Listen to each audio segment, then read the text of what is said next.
Este pasado 25 de septiembre, un querido pastor que he escuchado a menudo, Voddie Baucham, pastor en Estados Unidos, tristemente fallecía por una emergencia médica a los 56 años. 4 días antes, él predicaba su último sermón. Y quiero parafrasear algo que él dijo, una reflexión suya relacionada con las razones del asesinato de Charlie Kirk, del cual hemos, creo, oído todos nosotros. Y quiero ponerte aquí esta cita un poco parafraseada, no me invento nada, pero forma parte del sermón. Y dijo lo siguiente: si eres cristiano y defiendes tus convicciones públicamente, has de saber que vas a ser identificado como alguien cuya mera existencia es considerada violencia contra la identidad y la experiencia de otros, y que por ello no eres digno de vivir. Tus palabras son violencia contra mi identidad, dirán. Por tanto, responderán con violencia real. En otras palabras, mantener convicciones firmes basadas en la Biblia, hermanos, no solo es cada vez más impopular, sino peligroso. La hostilidad hacia quienes defienden la fe cristiana se manifiesta cada vez más abiertamente, mostrando una creciente intolerancia hacia las creencias bíblicas. Y no hay más que ver este mapa mundial de persecución, ¿verdad? Se estima que alrededor de 365 millones de cristianos sufren algún nivel de persecución o discriminación significativa en el mundo. Más o menos 1 de cada 7 cristianos. Sí, hermanos, en Occidente vivimos en países donde podemos reunirnos libremente, podemos enseñar la cosmovisión, la enseñanza bíblica, pero cuidado, cada vez menos. Y cada vez en un espacio más privado y menos público.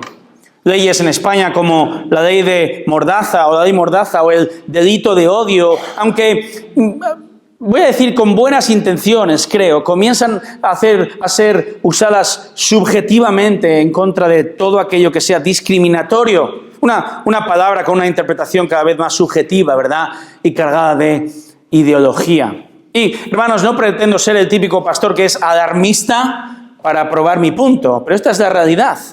Es una realidad, hermanos. Estamos en una batalla, no es una batalla física, por mucho que se rompan los escaparates de las tiendas, que es una realidad. Es una batalla espiritual, una batalla donde el príncipe de este mundo, Satanás, tiene la servilleta y los cubiertos en la mano y quiere devorar a todo cristiano que quiera defender la verdad de Cristo. Por tanto, hermanos, ¿estamos preparados para defender nuestra fe? Esta situación no es nueva, sino que le pregunten a Esteban, este creyente, joven creyente, primer mártir de la historia de la iglesia, es el protagonista de nuestro texto de hoy. Hoy, hermanos, vamos a estudiar 69,5 versículos. Que nadie se queje mañana de agujetas en los ojos. Así que en las próximas 3 horas y media, hermanos, vamos a estar viendo una escena que ocurrió hace 2000 años en Jerusalén, pero con una gran relevancia actual. Una escena que responde a esta pregunta, atención, ¿cómo defiendo la verdad? ¿Cómo puedo defender la verdad en un mundo hostil? En este texto vamos a encontrar muchas lecciones, pero 3 lecciones básicas, el ABC a imitar, que nos preparan para defender la verdad, la fe, ante los enemigos de la verdad. Y vamos a comenzar con el punto cero, la oposición. En este texto, ¿quiénes son los enemigos?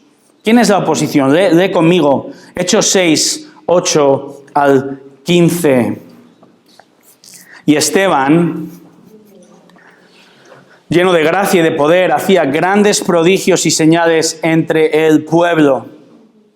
Pero se levantaron algunos de la sinagoga llamada de los libertos, incluyendo tanto cireneos como alejandrinos y algunos de Cilicia y de Asia, y discutían con Esteban, pero no podían resistir a la sabiduría y al espíritu con que hablaba. Entonces, en secreto, persuadieron a algunos hombres para que dijeran: le hemos oído hablar palabras blasfemas contra Moisés y contra Dios. Y alborotaron al pueblo, a los ancianos y a los escribas, y cayendo sobre él, lo arrebataron y lo trajeron en presencia del concilio.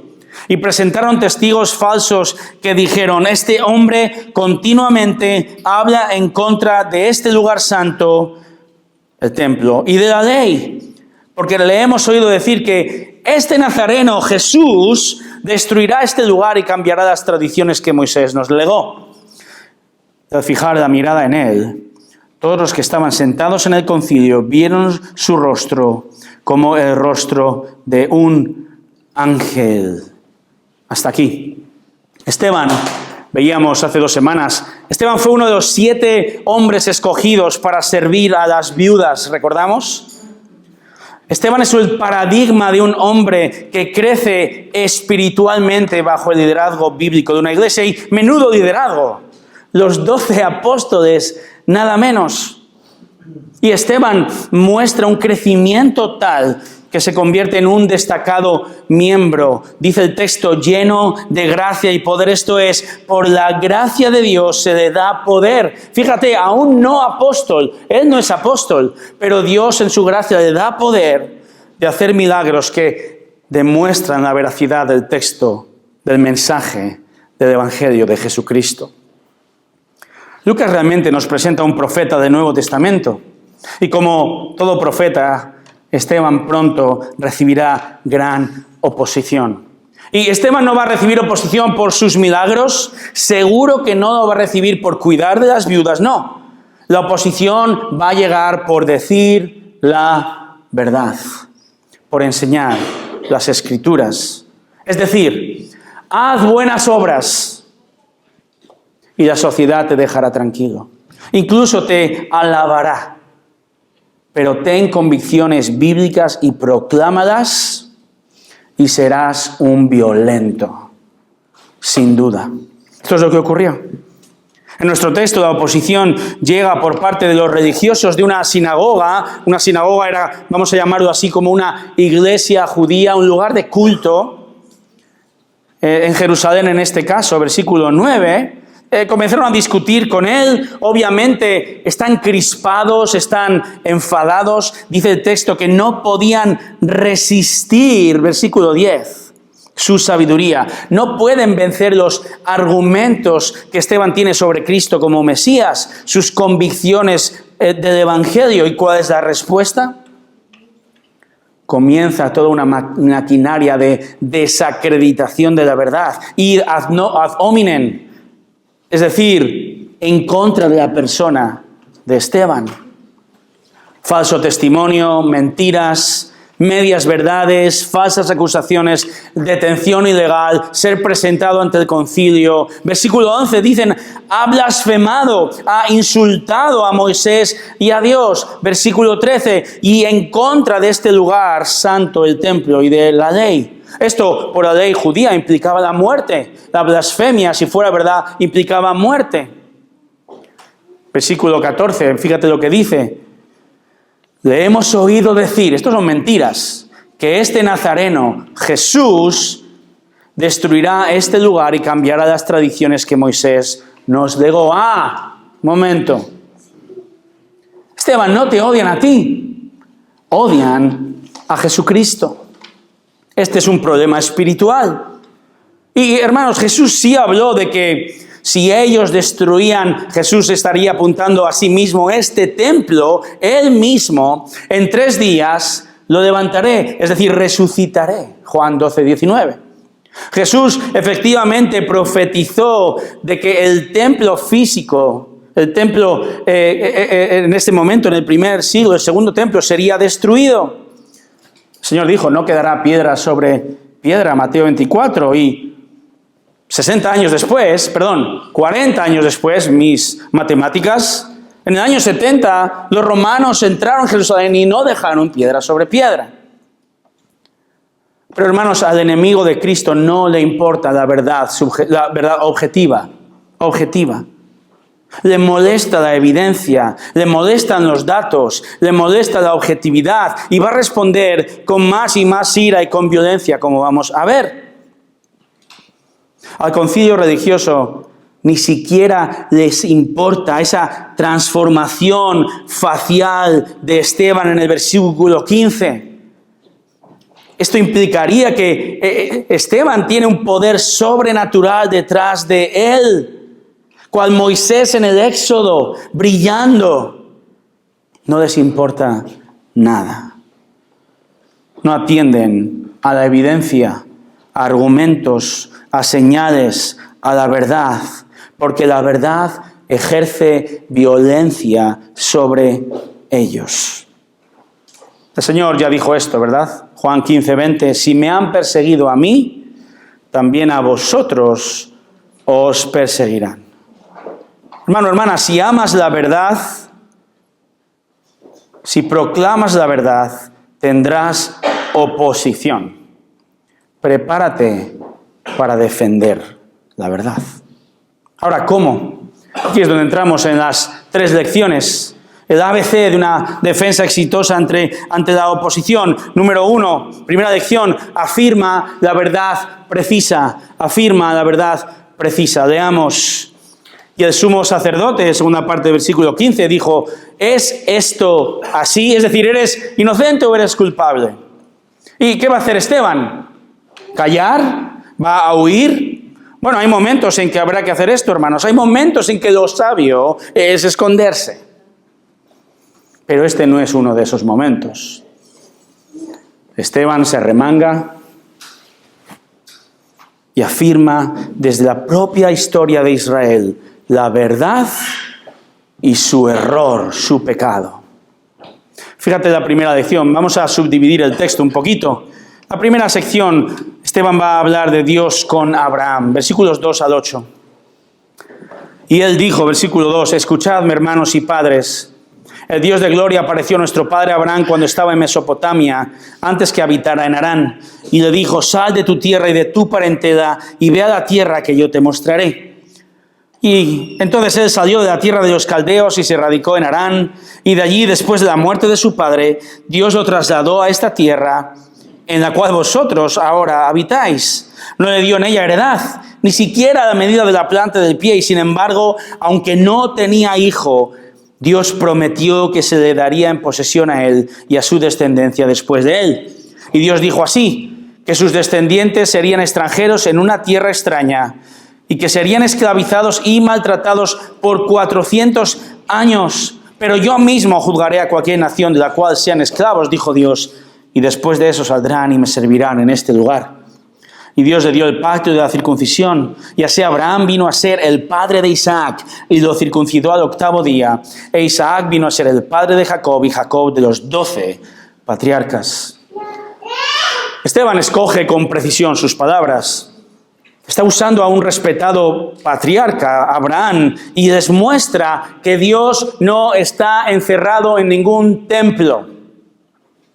Dios con toda su gloria estuvo presente allá en Mesopotamia, en tierra pagana. Y Dios ve, escoge y salva a este pagano Abraham como patriarca de la gran nación de Israel que será.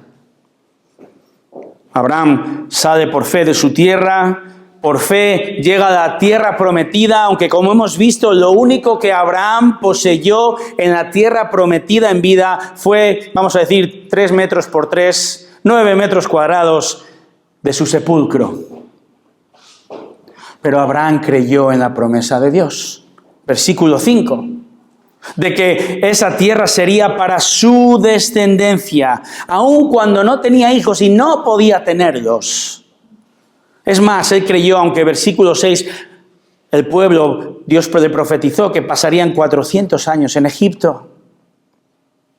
Pero versículo 7, con el fin de salir como nación ya de Egipto para servir, para realmente la palabra es para adorar a Dios. Para Esteban, Abraham es un ejemplo de confianza en el control soberano de Dios sobre la historia, de confianza en el pacto que Dios hizo con él, cuya señal, como vimos, es la circuncisión. Haré de ti una gran nación. Vivirás en la tierra prometida. De ti vendrá la bendición a todas las familias de la tierra, que en última instancia esto apunta a uno de sus descendientes, Jesús. Esteban está resaltando la iniciativa divina. Dios se apareció, habló, mandó, prometió, castigó, Dios rescató. Dios llevó a Abraham, llevó a Israel de Ur a Harán, a Canaán, la tierra prometida. De Canaán bajaron a Egipto como esclavos, volvieron a Canaán. Y Dios cada día fue fiel a ellos. Hermanos, Esteban está dando a entender que a sus enemigos, a sus oponentes, que mucho antes de que hubiera un lugar santo como el templo donde se encuentran en ese momento, ya les sirvió, el pueblo adoró sin necesidad de un templo.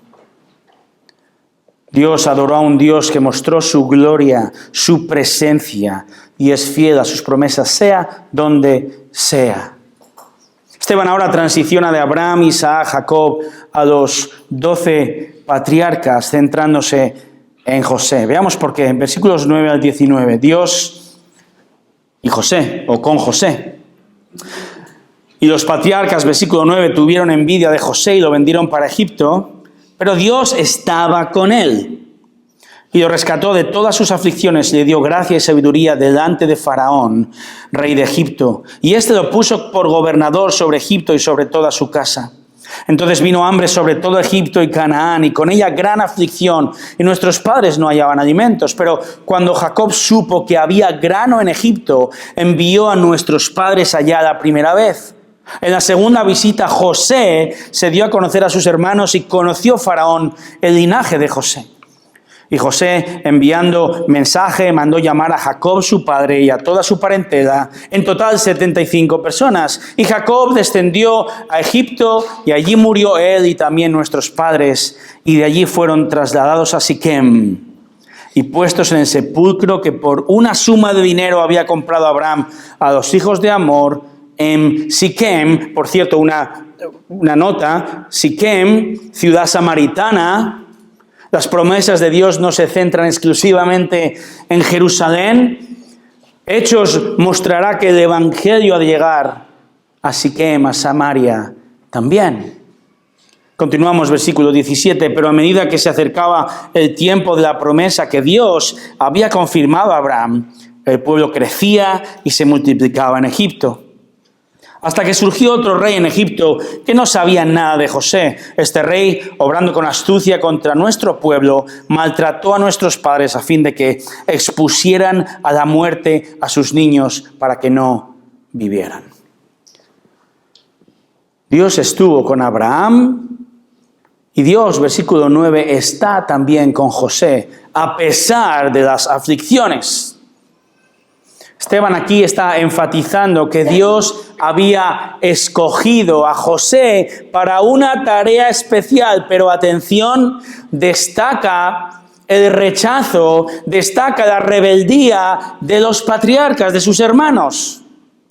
Y aquí hemos de prestar atención porque Esteban está empezando a moldear con precisión lo que será su acusación final. Os la digo ya. Israel acarrea una historia de rechazo al plan de Dios que culminará con Jesús en la cruz, a quien ellos asesinaron. Ahora, fíjate también en esta sutileza. Versículo 17. El pueblo crecía y se multiplicaba gracias a la promesa de Dios. Curiosamente, Hechos muestra cómo la iglesia crecerá y se multiplicará gracias a la promesa de salvación en Cristo. Promesa del Evangelio de salvación que ha de ser proclamada y defendida, algo que Esteban está haciendo. Y es el punto principal de todo Hechos. Esteban prosigue ahora con Moisés y Moisés va a ocupar la mayor parte de su defensa. Dios con Moisés. Leamos versículos 20 al 43. Fue por este tiempo que Moisés nació. Era hermoso a la vista de Dios y fue criado por 3 meses en la casa de su padre.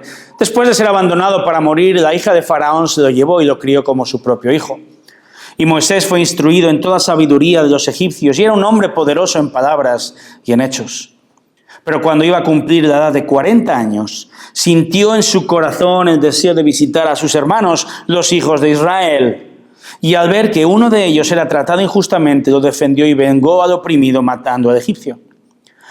Pensaba que sus hermanos entendían que Dios les estaba dando libertad por medio de él, pero ellos no entendieron. Al día siguiente se les presentó cuando 2 de ellos reñían y trató de poner paz entre ellos diciendo: varones, vosotros sois hermanos, ¿por qué os herís el uno al otro? Pero el que estaba hiriendo a su prójimo lo empujó diciendo: ¿quién te ha puesto por gobernante y juez sobre nosotros? ¿Acaso quieres matarme como mataste ayer al egipcio? Al oír estas palabras, Moisés huyó y se convirtió en extranjero en la tierra de Madián, donde fue padre de 2 hijos. Y pasados 40 años se le apareció un ángel en el desierto del monte Sinaí, en la llama de una zarza que ardía. Al ver esto, Moisés se maravillaba de la visión y al acercarse para ver mejor, vino a él la voz del Señor: yo soy el Dios de tus padres, el Dios de Abraham, de Isaac y de Jacob. Moisés, temblando, no se atrevía a mirar. Pero el Señor le dijo: quítate las sandalias de los pies, porque el lugar donde estás es tierra santa. Ciertamente he visto la opresión de mi pueblo en Egipto y he oído sus gemidos y he descendido para librarlos. Ven ahora y te enviaré a Egipto. Este Moisés, a quien ellos rechazaron diciendo: ¿quién te ha puesto por gobernante y juez?, es el mismo que Dios envió para ser gobernante y libertador con la ayuda del ángel que se le apareció en la zarza. Este hombre los sacó haciendo prodigios y señales en la tierra de Egipto, en el Mar Rojo y en el desierto por 40 años. Este es el mismo Moisés que dijo a los hijos de Israel: Dios os levantará un profeta como yo de entre vuestros hermanos. Este es el que estaba en la congregación en el desierto junto con el ángel que le hablaba en el monte Sinaí y con nuestros padres, y el que recibió palabras de vida para transmitirlas a vosotros, al cual nuestros padres no quisieron obedecer, sino que lo repudiaron y en sus corazones regresaron a Egipto.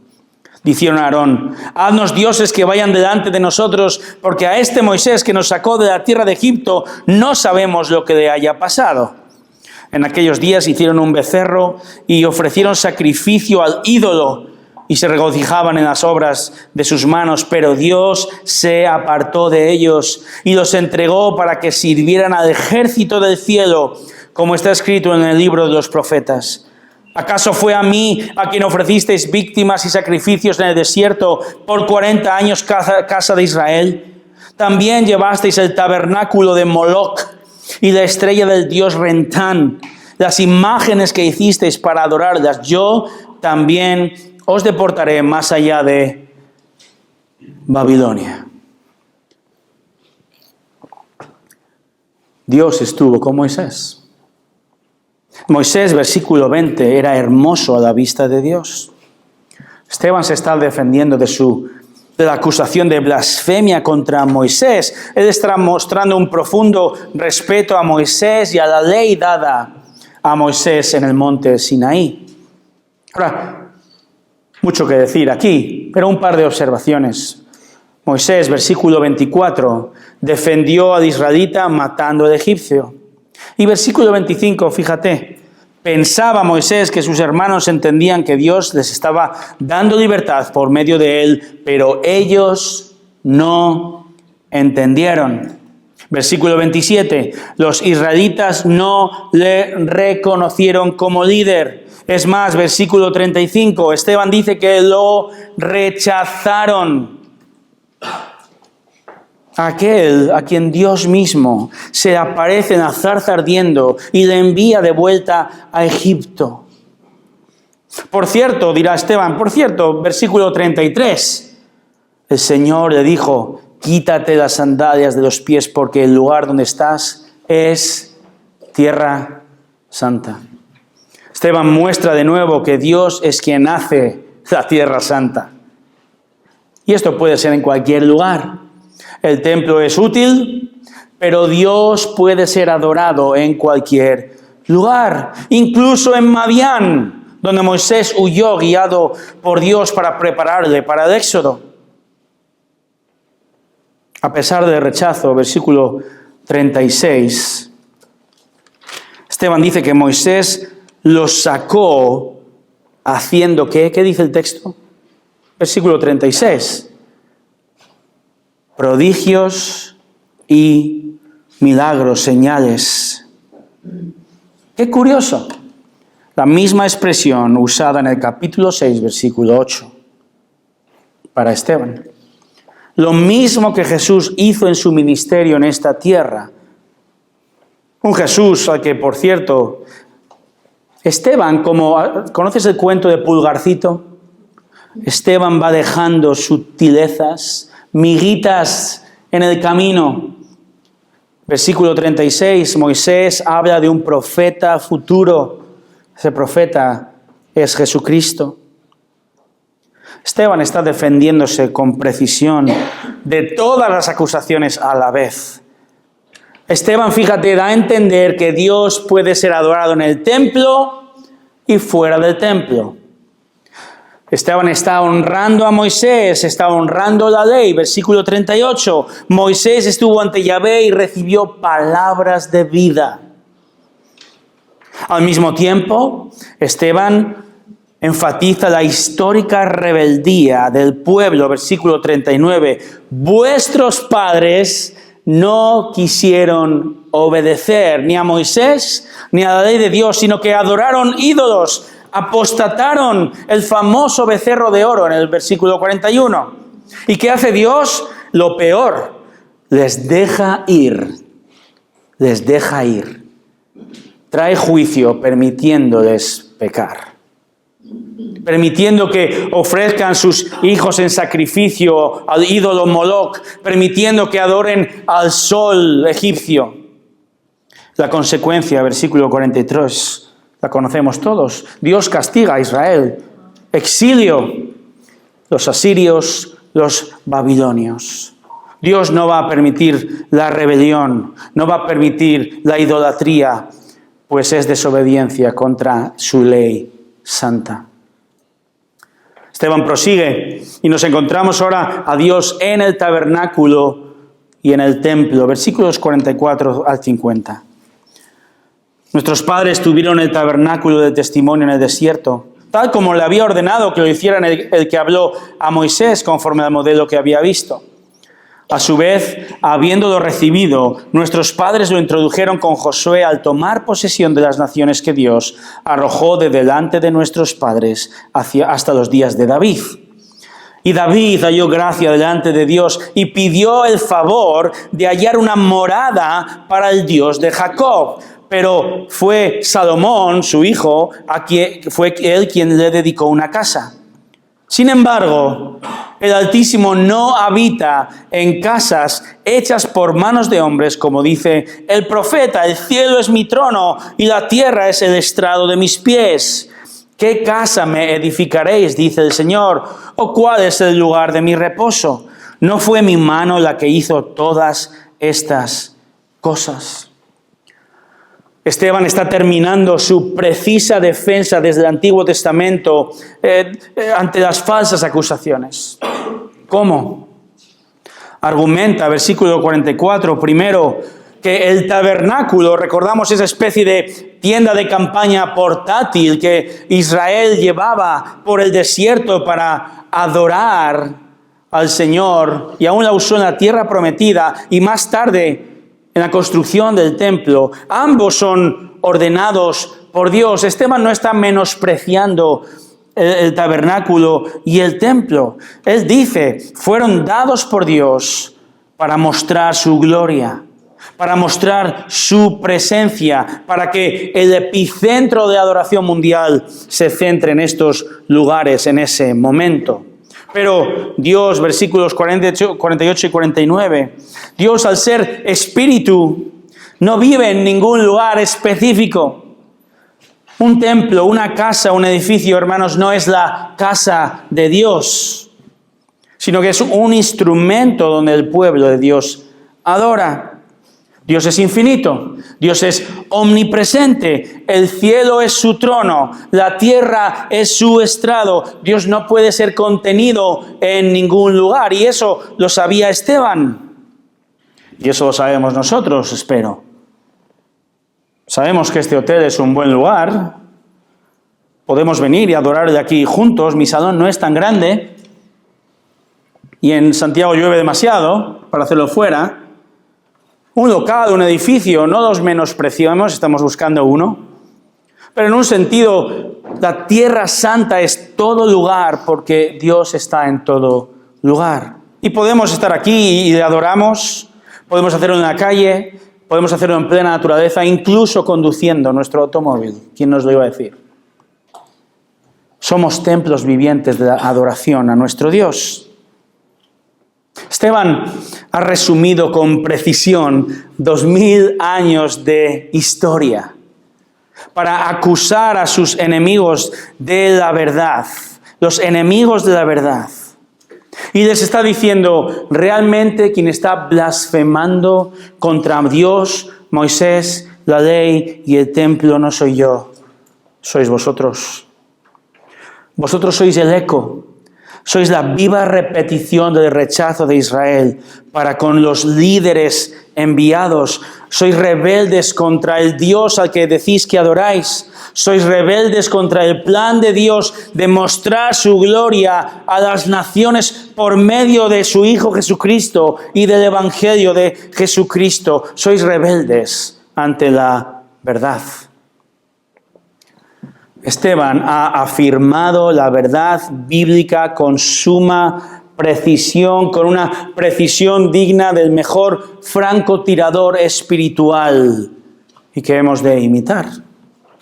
Este es el A, o la A del ABC de la defensa de la fe. Somos llamados a afirmar la verdad. Solo así, con la verdad, podremos cumplir legítima y exitosamente la siguiente lección. ¿Cuál es la siguiente lección? Buscar el pecado objetivo. Buscar el pecado objetivo. Lee conmigo versículos 51 al 53. Vosotros que sois duros de cerviz e incircuncisos de corazón y de oídos, resistís siempre al Espíritu Santo, como hicieron vuestros padres. Así también hacéis vosotros. ¿A cuál de los profetas no persiguieron vuestros padres? Ellos mataron a los que antes habían anunciado la venida del justo, del cual ahora vosotros os hicisteis entregadores y asesinos. Vosotros que recibisteis la ley por disposición de ángeles y sin embargo no la guardasteis. Quizá este punto B no sea tan bien recibido, ni en la iglesia, ni mucho menos ante el enemigo de Cristo y de la fe, porque ser llamados a estar siempre preparados para defender la fe es lo que es la apologética, por cierto. La defensa de la fe. Somos llamados a hacerlo con mansedumbre y reverencia, dice Pedro en 1 de Pedro 3:15, con humildad y con sabiduría. Pero esto implica, hermanos, que hemos de ir al corazón del asunto. Y el corazón del asunto es que el mayor problema del enemigo de Dios está en su corazón rebelde. Hemos de buscar, hemos de discernir su pecado. No porque pensamos que somos mejores que los demás, sino para que ellos abran sus ojos a la enemistad que tienen contra Cristo. Esteban da un máster de interpretación y apologética bíblica y muestra finalmente las cartas. Las he estado buscando mientras paseaba por 2000 años de historia y aquí están. Esto es lo que está diciendo. José fue vendido a Egipto por los patriarcas. Moisés fue repudiado en el Éxodo. Y Dios fue abandonado por los israelitas que adoraban a otros dioses. Igualmente vosotros, dice Esteban. Este es el pecado objetivo. Sois Versículo 51, duros de cerviz. ¿Qué significa esto? Sois leoneses, cazurros, cabezotas, tercos, necios, rebeldes y más, incircuncisos de corazón. Traducción: no sois creyentes verdaderos, sino igual de apóstatas. Este es su mayor pecado, ¿verdad? Este es el mayor pecado, la incredulidad. Este lenguaje es el mismo que Dios ha usado en el Antiguo Testamento para Israel: tercos, rebeldes, duros de cerviz, incircuncisos de corazón. Una manera sofisticada de decir: sois incrédulos. Los fariseos están rechazando el mensaje del Espíritu Santo, al igual que sus antepasados lo hicieron, matando a los mensajeros de Dios. Pero ellos han asesinado a Jesucristo, el justo, el autor del mensaje. Se han convertido ellos mismos en traidores y asesinos del único justo, del único que puede perdonarlos. Es más, ellos que se jactaban de obedecer la ley divina dada por ángeles a Moisés, son desobedientes de ello. Ellos son los que blasfeman contra la ley, blasfeman contra Moisés, blasfeman contra el templo, blasfeman contra el Señor Jesús, quien es el cumplimiento de todo lo que la ley era, el cumplimiento de lo que el templo significaba y todo lo que los profetas anunciaban. Una gran defensa de Esteban. ¡Qué tremendo valor ante el enemigo! Hay muchas cosas aquí y quizá muchas te han pasado para acá, ¿verdad? A toda velocidad. Pero podemos decir, qué tremenda defensa de Esteban. Qué valor ante el enemigo. Él ha afirmado, ha indagado, ha buscado y encontrado desde la palabra el pecado objetivo de los religiosos. Sois enemigos de Cristo y sois entonces enemigos de Dios y frenáis el avance del único mensaje que salva. Él no tiene temor ninguno de ellos. La pregunta es, ¿cómo es posible? Bueno, esto nos lleva a la tercera lección de nuestro ABC de la defensa ante la oposición. Esteban y nosotros somos llamados a confiar en Cristo esperanzados. Versículos 7:54 al 8:1a. Esto parece hundir la flota, hermanos. Pero después de semejante apología, defensa de la fe, seguro, atención, seguro que todos van a ser salvos, ¿verdad? Esto es lo que Esteban intentaba. No solo debemos ganar argumentos, sino llamar al arrepentimiento, confiados. Por eso buscamos el pecado, para llamar al arrepentimiento. Veamos qué ocurre después de esta increíble masterclass de apologética. Alguno será salvo, ¿verdad? Versículo 54. Al oír esto, se sintieron profundamente ofendidos y crujían los dientes contra él. Pero Esteban, lleno del Espíritu Santo, fijó los ojos en el cielo, vio la gloria, fijó los ojos en el cielo, vio la gloria de Dios y a Jesús de pie a la diestra de Dios. Y dijo: he aquí veo los cielos abiertos y al Hijo del Hombre de pie a la diestra de Dios. Entonces ellos gritaron a gran voz y tapándose los oídos, arremetieron a una contra él y echándolo fuera de la ciudad, comenzaron a apedrearle. Y los testigos pusieron sus mantos a los pies de un joven llamado Saulo. Y mientras apedreaban a Esteban, él invocaba al Señor y decía: Señor Jesús, recibe mi espíritu. Y cayendo de rodillas, clamó en alta voz: Señor, no les tomes en cuenta este pecado. Y habiendo dicho esto, durmió. Lucas nos narra una escena escalofriante por un lado y gloriosa por otro. Por un lado vemos que no estaban meramente ofendiditos. No, crujían los dientes. Esta expresión implica un profundo odio, una ira incontrolable, tal que los lleva a gritar, a taparse los oídos. No soportan la verdad. La verdad es violencia para ellos. Y por otro lado vemos a un cristiano sencillo, sin superpoderes, no tiene una E en el pecho, pero que vive lleno del Espíritu, buscando su verdad, su voluntad y convirtiéndose en el primer mártir del cristianismo. Como afirma el pastor y comentarista John Stott, aún su muerte está llena de Cristo. Porque en una gloriosa muestra de amor por Esteban, versículo 55, la Trinidad al completo aparece en este versículo. Lleno del Espíritu Santo, se le concede ver la gloria de Dios y a Cristo, el Hijo del Hombre, el juez justo, de pie a la diestra del Padre, no sentado a la diestra del Padre, de pie a la diestra del Padre, de pie recibiendo a un Esteban confiado, esperanzado, que está exaltándole como Dios que es en medio de su martirio. Así que mientras este hermano nuestro es asesinado ilegalmente a pedradas, Esteban mira a Cristo. Literalmente, ora a Cristo.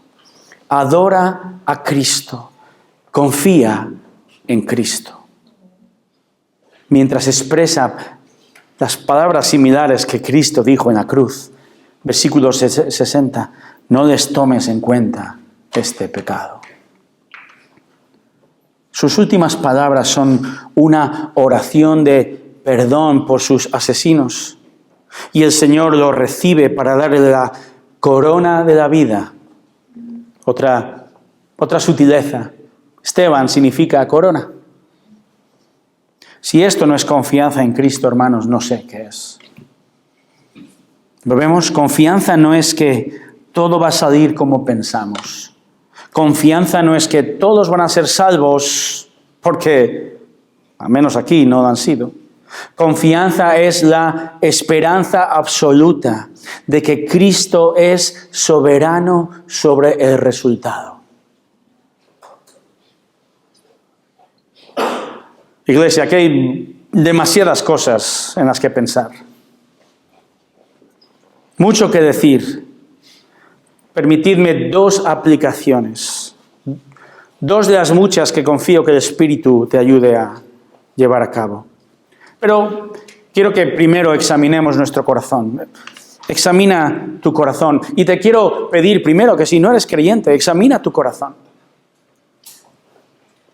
No tienes que saber la historia de Israel para ser creyente. No tienes que saber muchísimas de las cosas que la Biblia dice. Espero que algún día puedas aprender. Pero sí tienes que saber que Jesús es Dios. Tienes que saber que tú eres un rebelde. Perdona por el insulto. La Biblia lo dice. He de aplicar el punto 2. Buscar el pecado. Y el mayor pecado es el pecado de la incredulidad. Si estás aquí y no crees en Jesucristo como Señor y Salvador, tienes un pecado imperdonable. El pecado de la incredulidad. Pero en su gracia, así como con Esteban, así como con los creyentes de esa congregación, el Señor te ofrece salvación aquí y ahora.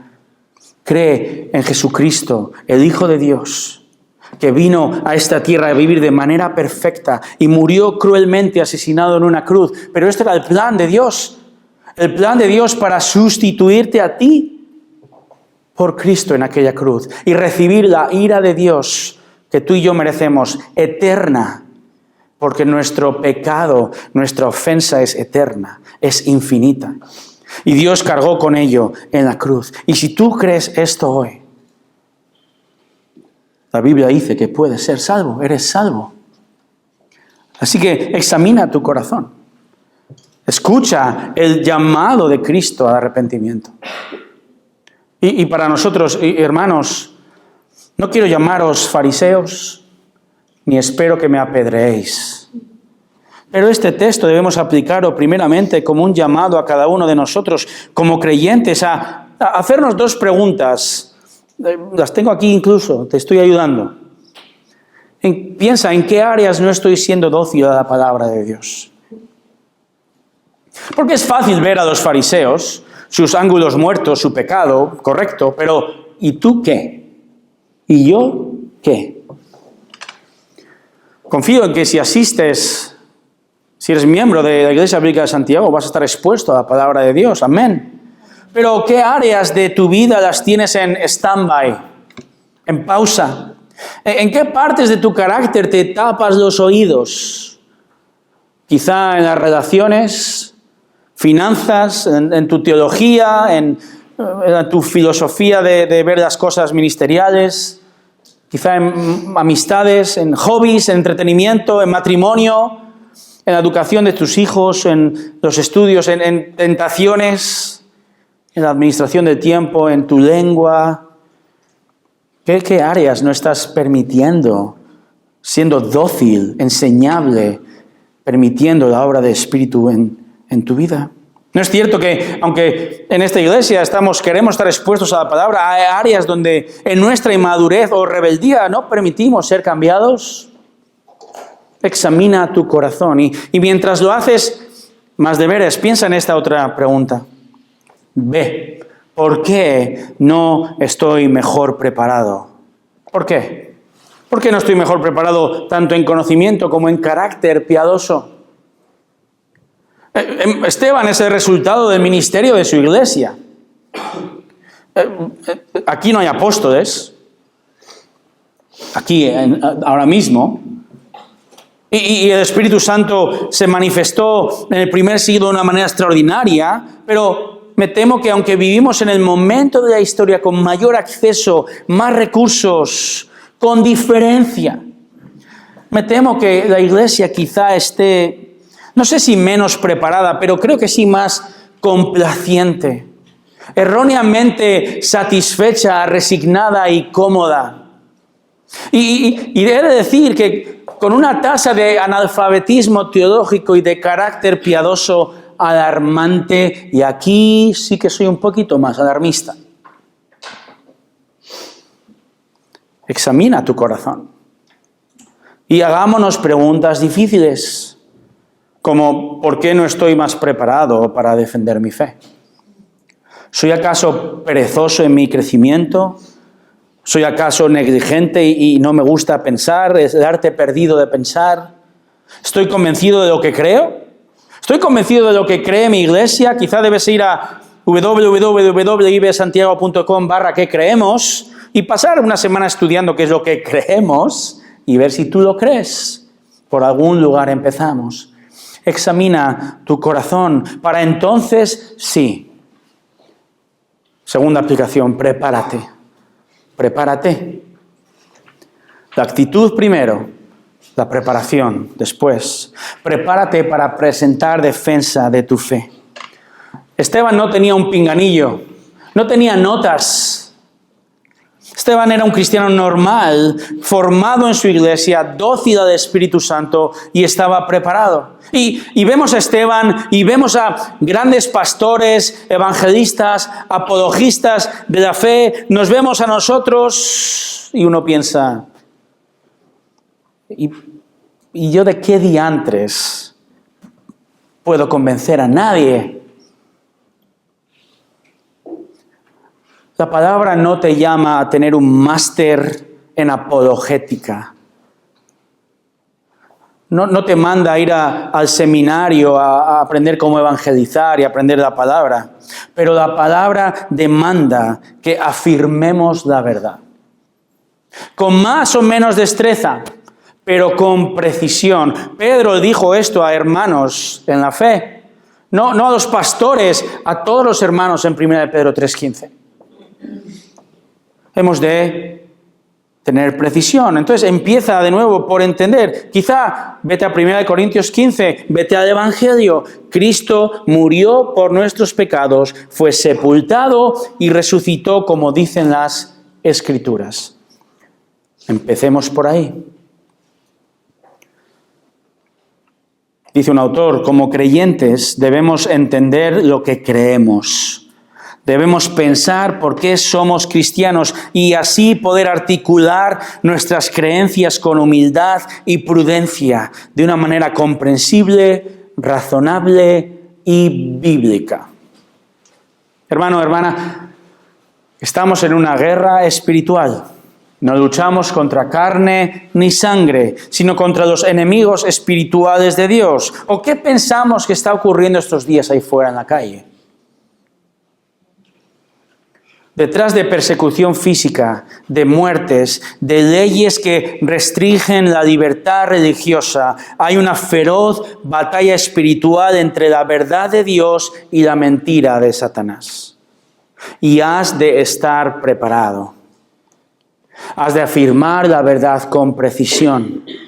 Quizá no te sepas el Antiguo Testamento como Esteban, pero hemos de comenzar en algún lugar. Entonces, la pregunta es, ¿cómo puedo prepararme? Gracias por preguntar. Bueno, comienza leyendo la palabra de Dios, concentrado. Quizá debemos de apagar nuestros móviles un rato, modo avión, buscar... mi esposa y yo vivimos con 5 hijos siempre callados, que amamos profundamente.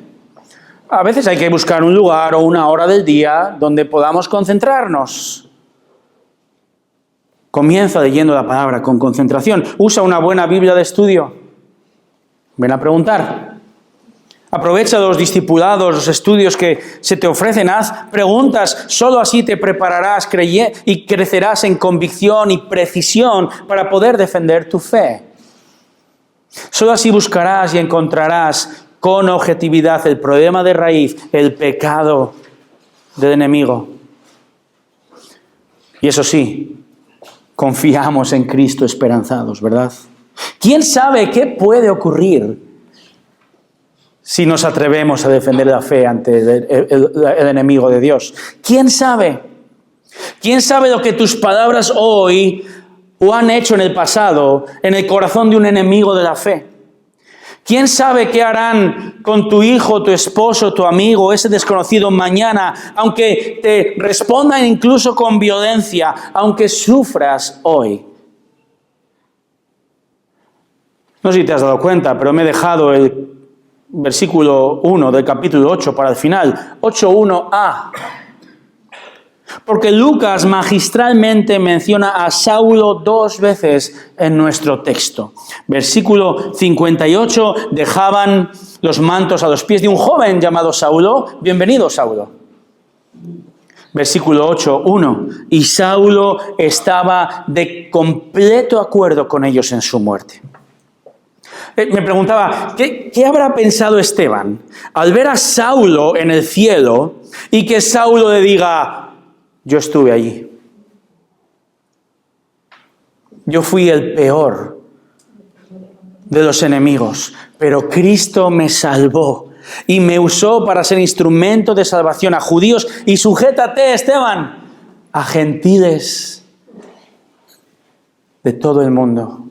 Y todo empezó contigo, Esteban. Hermanos, este texto es un llamado a prepararnos para proseguir la misión de Esteban. Él nos ha dicho magistralmente que desde el Antiguo Testamento Dios ha estado con su pueblo en todo lugar, no en un edificio solamente. ¿Y sabes qué?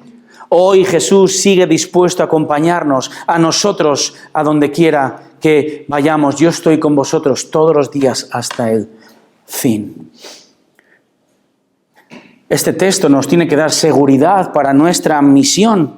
Nos dice que confiemos en Él, que tengamos esperanza de que los Saulos de hoy, los enemigos de hoy, por gracia sean convertidos y sean útiles para la extensión del Evangelio mañana.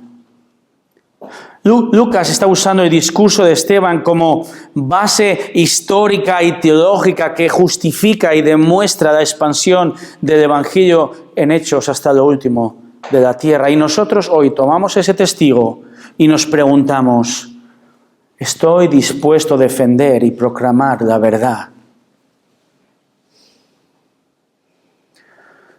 Esta semana leía dos noticias relacionadas con los militares, una en Estados Unidos y otra en mi pueblo, en León. Ambas noticias hablaban de la exigencia, de exigir un alto estándar para el militar, para ir al combate. Un alto estándar de conocimiento y un alto estándar físico también. Creo que es natural. No creo que nadie queramos tener un ejército en baja forma e ignorante defendiendo a nuestro país del enemigo, ¿verdad? ¿Por qué entonces nos creemos con derecho a rebajar el estándar de la Iglesia que nuestro hermano soldado Esteban nos legó defendiendo la fe ante el enemigo? Esteban dio su vida por Cristo. Esteban nos dio de ejemplo alto, un alto estándar a imitar, un ABC de la defensa de la verdad. Hermanos, hay un combate feroz ahí fuera y no estoy siendo alarmista. Somos llamados a prepararnos, a defender y proclamar la verdad de Cristo y su palabra ante enemigos cada vez más numerosos y mayores, aunque nos cueste la vida. Oremos, hermanos.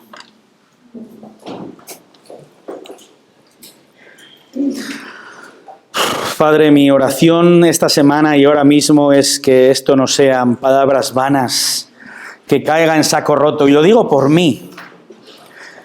Qué fácil es para mí como pastor llamar a mi congregación a levantarse y prepararse a defender la fe y poner en riesgo aún su cuerpo, su vida. Qué fácil es hacerlo porque lo dice el texto, amén. Y Señor, yo soy llamado a practicarlo primero, ayúdame a ser el primero.